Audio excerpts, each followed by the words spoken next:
Cue fake podcast music. Ba-da-da-da-da. Dun dun dun dun dun dun Dun dun. dun. Hello and welcome to Michigan and Other Mayhem, the show about Michigan, murder, mysteries, histories, and other random mayhem from around the world. Your hosts are Allie. And Jen. Okay, Jen, what do you want to talk about today? I'm going to talk about Mother. Yeah. Pauline. I don't know why I started off like that. She Mother. is a mother. Yeah. She's not like a nun. Okay. I was going to say on the way here, I did hear Danzig's song, Mother. Really? Yeah. Oh, Pauline Randall Okay. was killed by her 9-year-old son in Michigan. Wait a minute. By a 9-year-old? Yep. A 9-year-old murdered somebody? Yep. How'd he murder her? What happened? You gotta tell We're me just everything. going- This is why we do this, because you tell me something. I'm like, tell me everything. I don't want the teaser. I want the full course. Well, this just happened Okay. on May 6th. Oh, okay. So, it's And still we should new. say that we're recording early because we have things to do this summer, including like my kid's graduating soon. I just want to lay at the lake. I'm like, you have a lake house you want to spend some time at, so we're trying to cram in so that we don't have to record through a good portion of June. Yeah. Yeah. And we wouldn't want you guys to not hear our voices every week, so. I mean, what are they going to do if we don't get tortured by this sound? It's probably our laughs. I know, because mine's so delightful. So Pauline Randall, Uh-huh. she's 51 years old. She was found murdered on May 6th of this year in Fawn River Township, Michigan. Okay.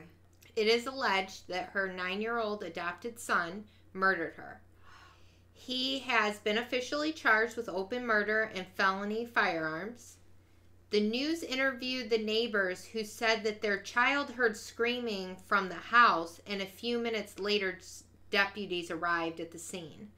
The neighbors claimed Pauline's son would play outside alone a lot, and he would sit in a tree facing their house and shoot them with a BB gun.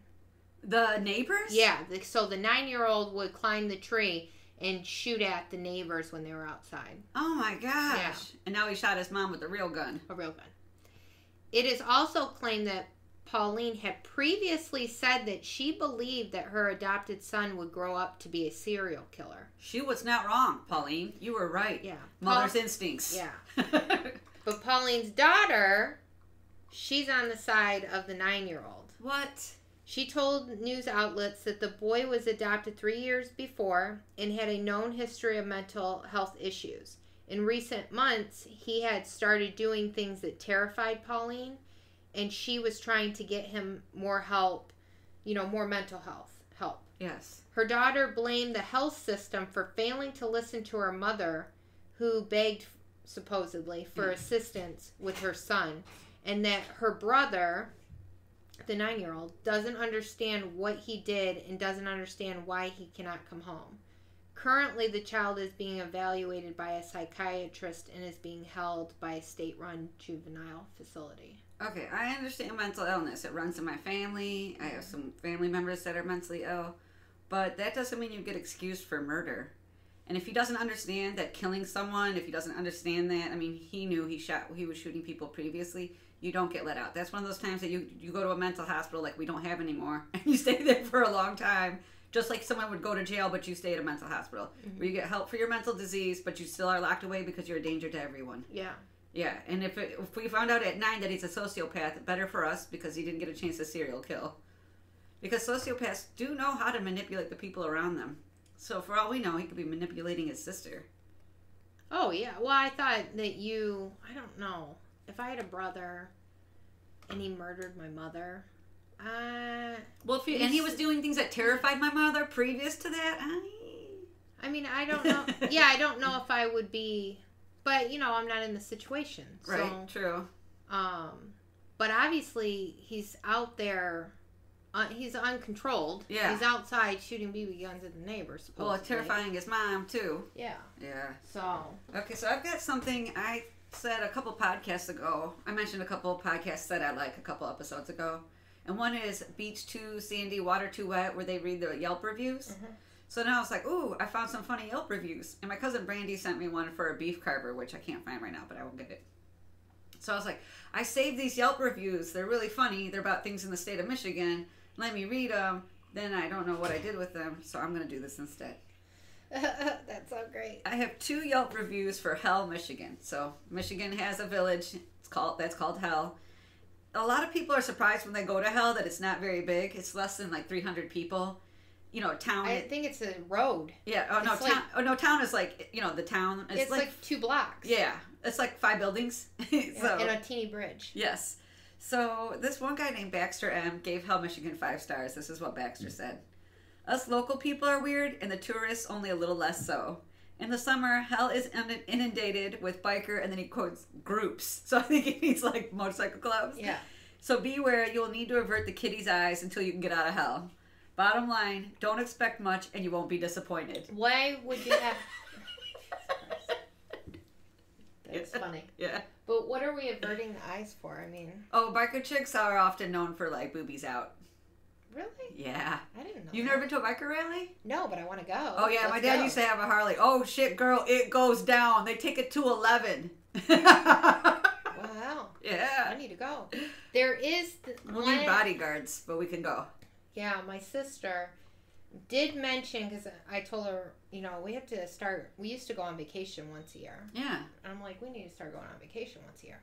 And there was a place in Utah that once a year there's a biker rally. There's something else there that I said I wanted to see. Sturgis. That's one of the ones my dad's been to. Yeah. Yeah. And she's like, It's huge. It's thousands of people. Yeah. Thousands. I wanted to go for something else, and she was like, this is going on. And I'm like, No, you might want to start a little smaller. It is fucking nuts. Like, there's whole documentaries on it. Like, it's fucking nuts. I'm going to have to look it up. Okay, so here's one where so I did a 5-star. Okay. Here's a 1-star. 1-star. Melissa B. Pissed. Okay, so Melissa B. says, think twice about going there. This is Hell, Michigan again. Then think again and again. Then she says in all capitals, don't do the mini golf. Seriously, I'm telling you guys, I can't remember the last time I've had such a terrible experience. Okay, so before I get into this, I was so excited about going to Hell. We even switched our vacation around so we could stop there, and I really, really wished we hadn't. We pull up outside of a store, a little smaller than I expected the, quote, town to be. Mm-hmm. So whatever is still so cool. We literally are in Hell. She goes, Well, you did go there. Walk into the store / gift shop / ice cream parlor / bar. Yeah, ice cream parlor, and nobody greets us. Which, let me just say, side note, you don't have to greet me when I walk in a fucking store. You know, I am a big Walgreens fan. I shop there a lot. Oh, the way they call out and to you? And I hate, like, hey, welcome to Walgreens. Like, seriously, you don't. One, you know me. I mean, I shopped there for so many years. Well, they have to, because there's people like Melissa out there who I guess so. They don't. But I was like, you don't have, just anybody out there, you don't have to say hi to me. It's okay. You don't have to greet me when I come in the store. I'm here to shop, not here to make, friends. So she said, literally, only one other group there. There's 3 workers, 2 older ladies, and a young girl. About 10 minutes into us shopping, one of the older women, who I'm guessing is the manager, starts going off about someone using her lint roller. I shit you not, guys. She went off for at least another 10 minutes about the ladies using her lint roller without asking first. Then she says in capitals, so unprofessional. Then she starts yelling at the young girl about the way she was folding t-shirts. I really wish I could have gotten that lady's name, because not only was it unprofessional to do that in front of customers, but the tone she was using towards the other 2 were absolutely not okay. All capitals. But she didn't do anything about it. No, she didn't. I just want to point that out. Thank you. Next, all capital sentence was, and it was a lint roller. Then she wrote in parentheses, am I being punked? Then she wrote, anyways, we decided we got to get out of the store, so let's play mini golf. We're checking out, and we tell the lady, not the crazy one, we'd also like 2 rounds of mini golf. Yeah. The crazy lady runs over and mumbles to the other employee, should I tell them about the holes? And then looks directly at us and says, there's birds on a part of the course that have a nest with eggs. So they're territorial and they're very important to me. So please avoid the hole. It's even taped off. These birds are important to me. Don't go near the nest. The mini golf is a joke. OMG.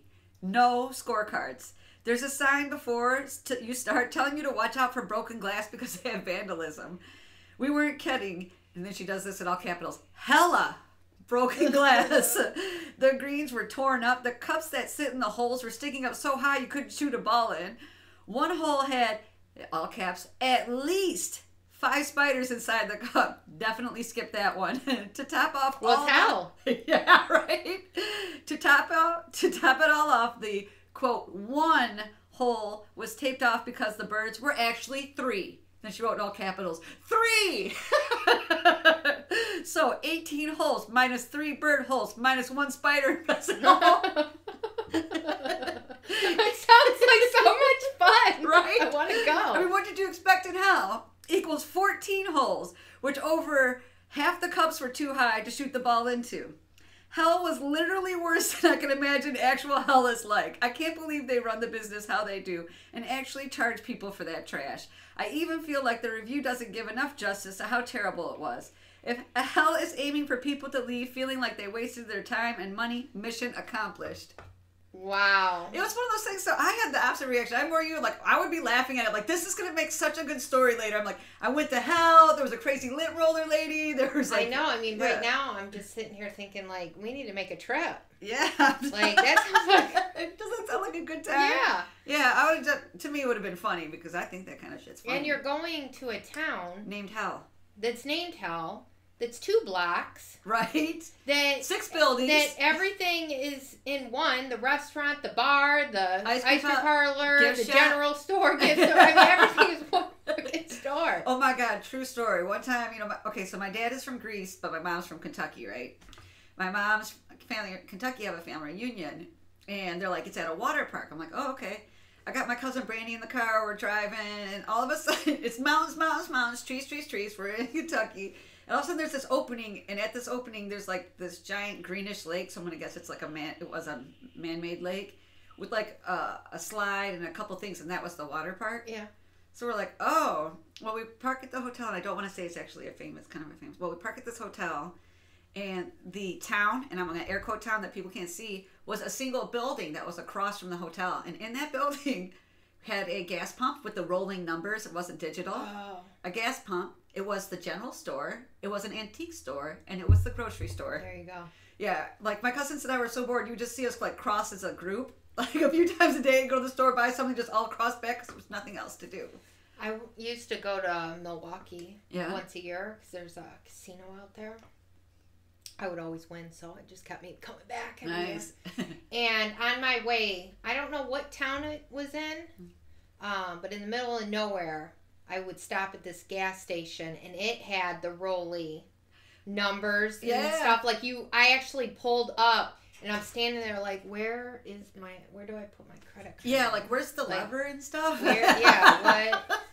What's up with that? Yeah. But I was old school in the way I miss people pumping your gas. Oh, yeah. Because it was probably 5 years ago, they stopped doing that over here. Did they? Yeah, and I would pay big bucks in the winter, like, please. But now my kid's older, and he just drives my car up and gasses up for me because he's so great. My husband does it for me, especially in the winter time. Like, it's really cold out. But it was nice when you had a kid and you gotta get out the car, just like, yep. And they have still have 2 of the drive up. What do you call those? Where you drive up and you can get beer and pop and bread. Where you like pull into the store? Yeah, you like pull into the store. There's one that you can drive around it and you're just outside, and then the one in downtown you drive straight through. Yeah. It's kind of creepy. You basically like drive into the store, they hand you your stuff in the car, and you just keep driving. Yeah, the one in downtown's a little scary. Yeah. You get in there and you think, man, they could shut those doors and it's over. Like you're Game screwed. over, man. Yeah. Yeah. That's funny. Okay, so I have like a list of unusual deaths. Okay. All right. And I tried to do them in chronological order. So one is Heinz Steininger.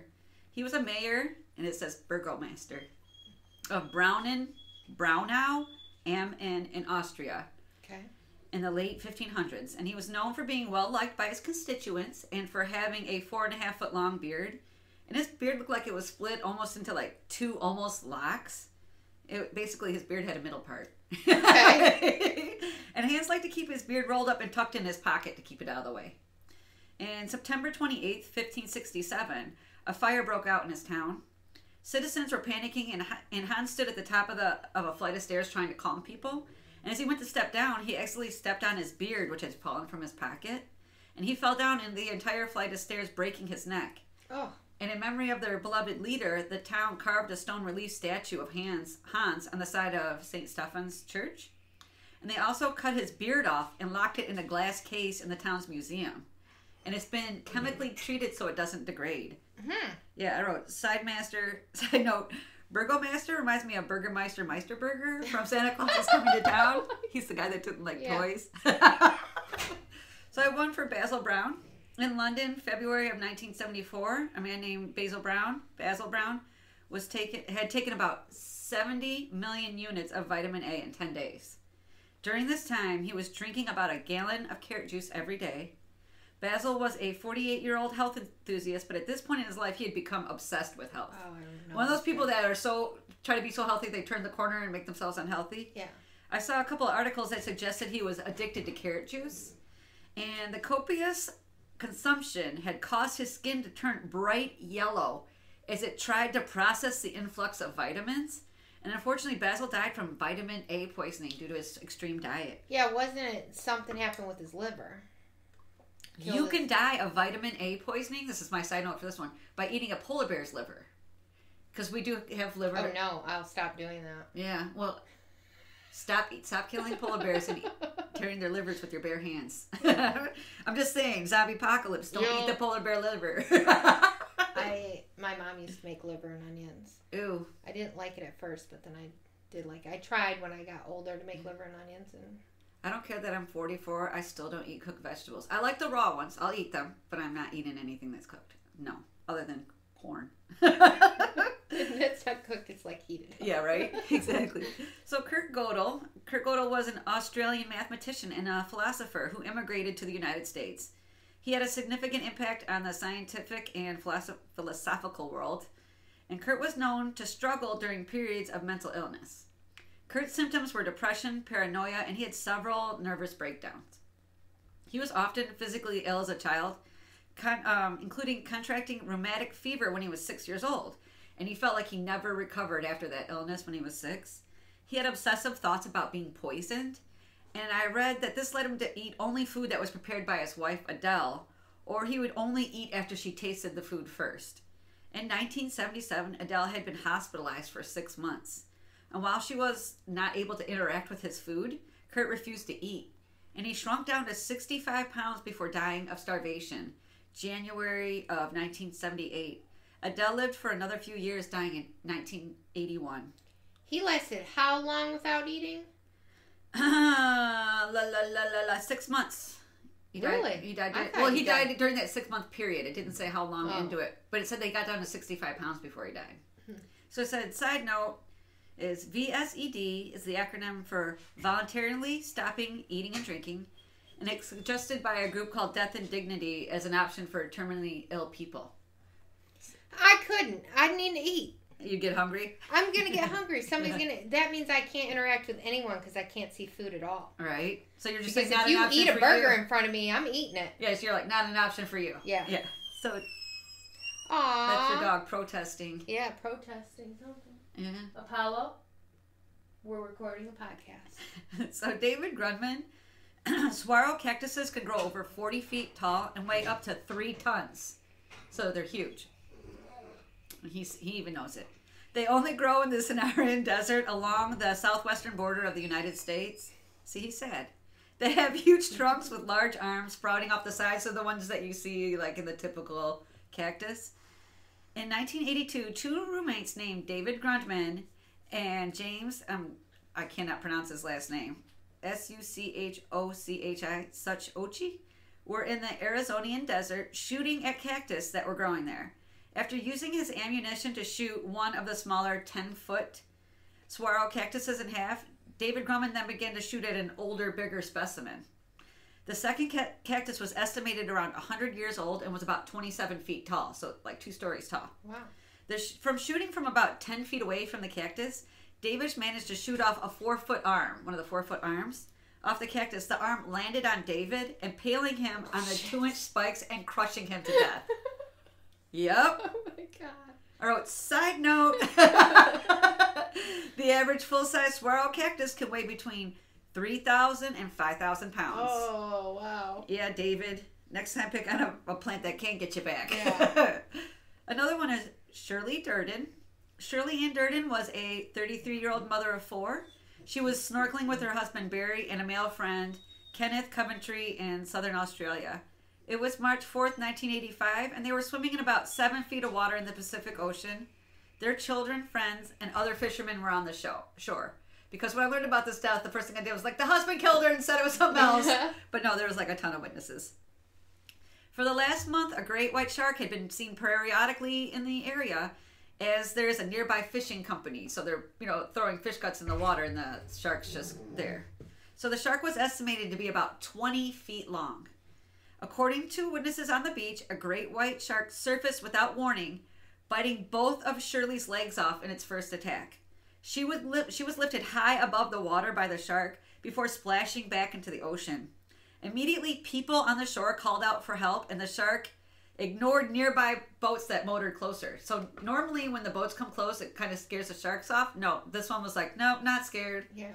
So the shark had thrashed around with her, with her body, and when her body next appeared, it was a headless torso with one arm. Even as the boats came closer still, the shark came at her for a third time, devouring even her torso. No portion of her body was successfully recovered. It was just all blood and foam in the water. It was the first time in 10 years someone had been attacked by a shark in southern Australia, and it is the first time a victim was known to be eaten by a shark in Australia as a whole. Nobody's been eaten by a shark there until this woman, like eaten up, nothing left of you. Normally they bite us and we die that way. We just bleed out or whatever. Mm-hmm. But he actually ate her up. So side note, according to National Geographic, you have a 1 in 11 million chance of being bitten by a shark. Surfers account for 51% of the attacks in 2010. Swimmers and waders were victims for 38% of the attacks, which leads me to ask, what are the other 12% doing in the water? Yeah. Right? What are you guys doing? There's swimming, there's wading, there's surfing. What else are you doing? Yeah. Yeah. I don't know. Right. Standing. Right? That's why when I visit my parents and we go to the ocean, I don't go very far in. They're like all out there. I'm like, yeah, you're going to get eaten. Right? You're going to be eaten. You're like, I'm going to stay here on the And if I get bit by a shark, don't come running out getting me. Right. I want to be known as the next person that gets fully eaten. So just leave me. Okay, we're going to see if they can entice you to come back. So when you're there and people are trying to save me, be like, stop. She wants to be eaten. Sweet. I'll make that note. Okay, so this guy's Mat Hussein Sulaiman. In Kuala Lumpur, the capital of Malaysia, monkeys are often used for gathering coconuts. The monkeys are claimed... maybe too much coffee, Allie. Yeah. The monkeys are trained to climb up in the trees and pluck coconuts from the top, dropping them to the ground to be collected. I'm like, that's genius. A farmer named Mat Sulaiman was 76 years old, and he was killed January 1995. His trained monkey was at the top of the tree dropping coconuts down when one of them hit him in the neck, breaking it. He died at the scene. So, side note, there was a report in the New York Times in 1985 that said, quote, falling coconuts could strike a person on the ground with the force of 2,000 pounds. Wow. So yeah, it hit him in the neck and scene over. Oh. Yes. So everyone's Stephen Wilson. Okay. Stephen Wilson, 30, was driving with friends off diving, not driving, because he was in the ocean. Oh, driving. Wow. Yeah. He's special. Jinx. He was diving with friends off the shore of Florida in the afternoon. Okay. I don't know why I suddenly can't speak. Maybe all that caffeine really is kicking in. It was July of 2007, and they were diving about 40 miles north of Miami. It was not storming, but they could see lightning strikes like farther away. So for safety, Stephen and his friends decided to exit the water. Stephen had surfaced about 30 feet from the boat when lightning struck his oxygen tank. Oh. Yeah, he was killed instantly. The other divers struggled to get his body into the boat as they radioed for help. Because if you think about it, now he can't pull himself up the ladder or anything. You've got a dead body and you're trying to pull it from the water. With an air tank. Yeah, and he's all burned up and he's your friend and you're trying to grab a lifeless body. Just leave me again. Yeah. One more time, just leave you? Yeah. Okay. when the boat arrived at the beach, a rescue crew did perform CPR, but he'd already passed away. Yeah. So I wrote, side note, lightning burns at 54,000 degrees Fahrenheit, Wow. which is 29,980 degrees Celsius. And it produces about 1 billion joules of electricity. So for comparison, a watt is 1 joule in 1 second. So this just confirms why I am deathly afraid of thunderstorms and lightning. I love them. I am under the cover. I am under my bed. Yeah. And so this is why, because I don't want to be striped. Well, the last time we had a thunderstorm, your brother and I watched the window hoping to see lightning. We just sat there staring out the window. Oh, the last storm we had, it was cloud to cloud lightning. Yeah. And it was crazy. Beautiful. I mean, not at all. And then, so my previous dog my friend gave me a thunder. Yeah. It's a thunder buddy, so you like wrap it around him so he feels like, somebody's hugging him. Yeah. And he would always crawl into bed and, hide with me. Yeah. And now Apollo, he's like, oh, that's cool. Let me sit at the door. Yeah, my dog just sleeps through it. My dog doesn't care about thunder, lightning. He's just like, if it's not food, he doesn't care. Yeah. Or if it's not someone trying to take our affection, because he'll wake up for that. Yeah. So, back to Stephen. Oh, to the lightning. So the air around lightning expands rapidly, which causes a shock wave. And that shock wave we call thunder. Mm-hmm. So the heat, electricity, and the shock wave combination is what's deadly. And in 2016, 38 people in the United States died by a lightning strike. Really? Yeah. So this one here is a woman named Lottie Michelle Belk.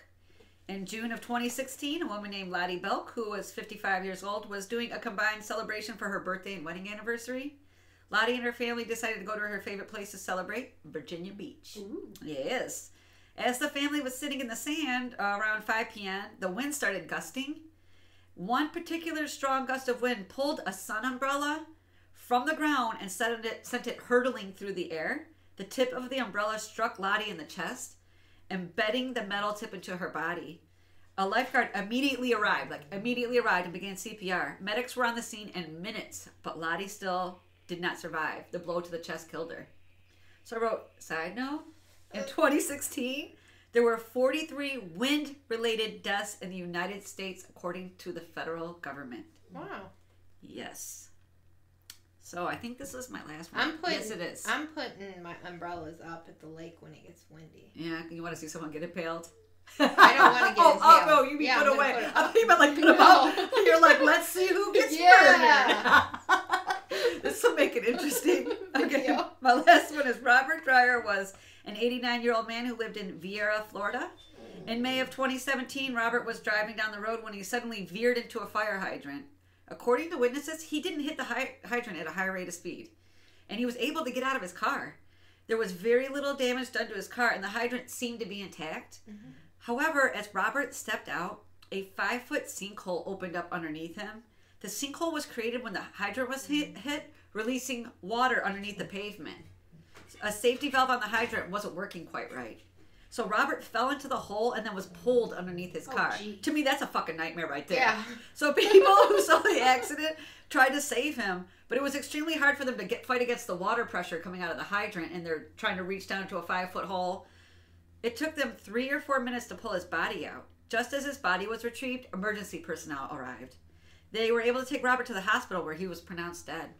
Authorities believed he may have had a medical issue right before the crash, and then he drowned. So he's already having medical issues. Wow. Then he falls underneath the car, and with the medical issues in the water, it drowns him. So I wrote, side note. According to National Geographic, about 20% of the United States is susceptible to sinkholes, mainly the southern United States. Yeah, that's my last unusual death. Those are crazy. Yeah, those are fucking nuts. The coconut to the head or to the neck one, I was just like, yeah. Or to get eaten by a shark when they don't really eat us. Or it's the cactus. Oh, the cactus. Yeah. He didn't see that. He's like, look, did you see that, Mom? Boom! You've been listening to Michigan Other Mayhem with Allie and... Oh, you can do it, Jen. Oh, please, no. Okay, Jen, I'm sorry. That's okay. Jen. Contact us at Michigan and Other Mayhem to join the conversation, listen to the podcast, access show notes, find site links, correct us when necessary. Rate and subscribe to our podcast on iTunes, Google Play, Anchor, and YouTube. Bye-bye now.